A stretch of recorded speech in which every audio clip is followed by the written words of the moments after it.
Retro Quickies, Adventures of Tom Sawyer.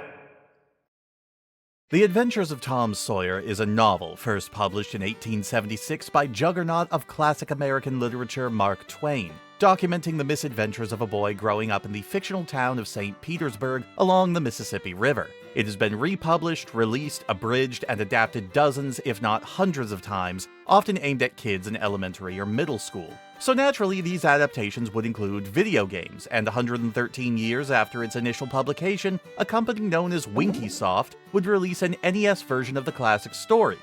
Kind of. Released in 1989, The Adventures of Tom Sawyer sees a very bored Tom sitting in class and falling asleep. You play through his dreams in the game, attempting to rescue Becky from the evil and not very politically correct Injun Joe, who has also apparently tamed the Loch Ness Monster.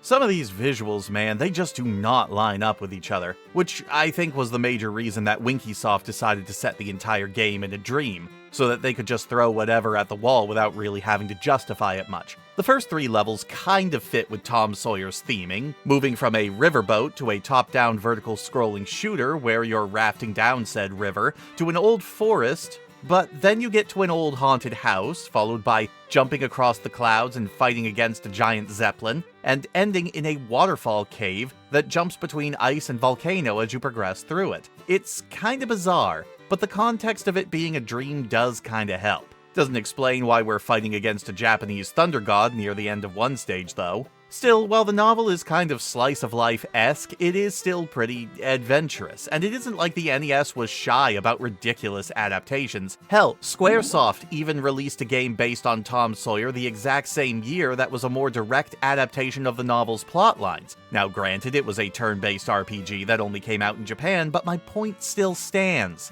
The game is kind of rough, and most people's opinions of it is that it is not a very good game. I would argue that while it isn't the best, it is for the most part inoffensive. Apart from the single shooter stage, and the last bit of stage 5, it's a pretty by-the-numbers platformer. You run through a linear stage from beginning to end as Tom, throwing stones at enemies that will kill you in one hit. You can upgrade your stones to a slingshot by killing certain enemies, though in most situations this is actually more of a downgrade, as the stone's arc is actually necessary for reliably killing enemies on the ground, and you can also collect Ts. You get 20 Ts and you get an extra life, but collect a skull and lose all the Ts you've collected so far. The game does have a checkpoint system, and unlimited continues, but the two are somewhat separated from one another. If you lose a life, you go back to wherever the last checkpoint was, lose all your lives, and you go back to the beginning of the stage you were on.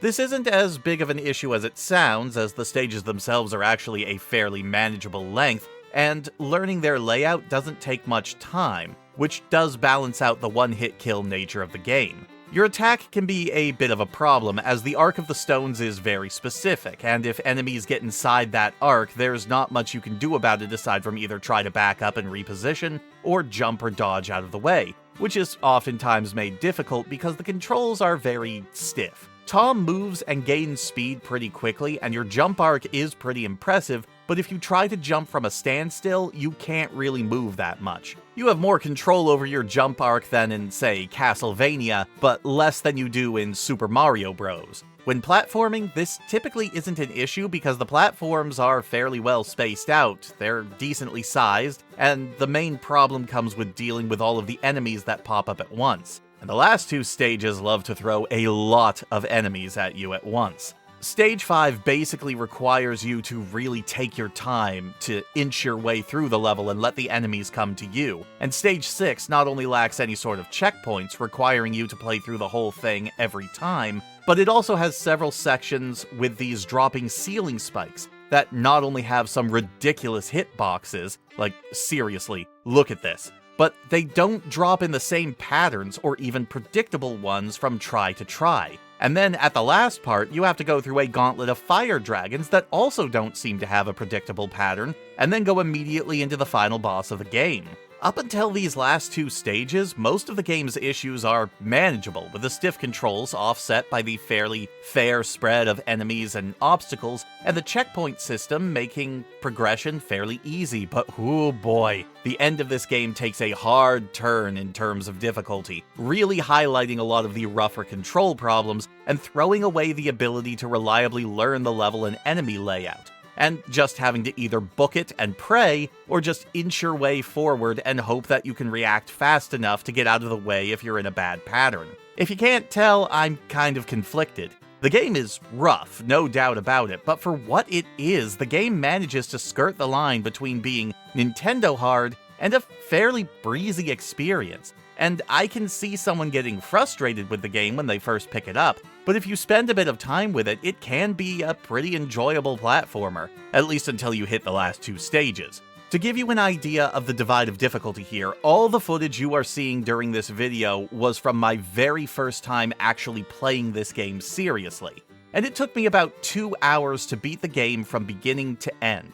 About half of my playtime was spent in stages 5 and 6. I would say the game is at least worth trying, and I dare say I'd go out of my way to play it again at some point. Just be aware that, while I don't think it's terrible, the sudden difficulty curve during the last 2 stages is real rough. And while it goes without saying, this definitely isn't the sort of thing that you play if you want an accurate representation of the source material.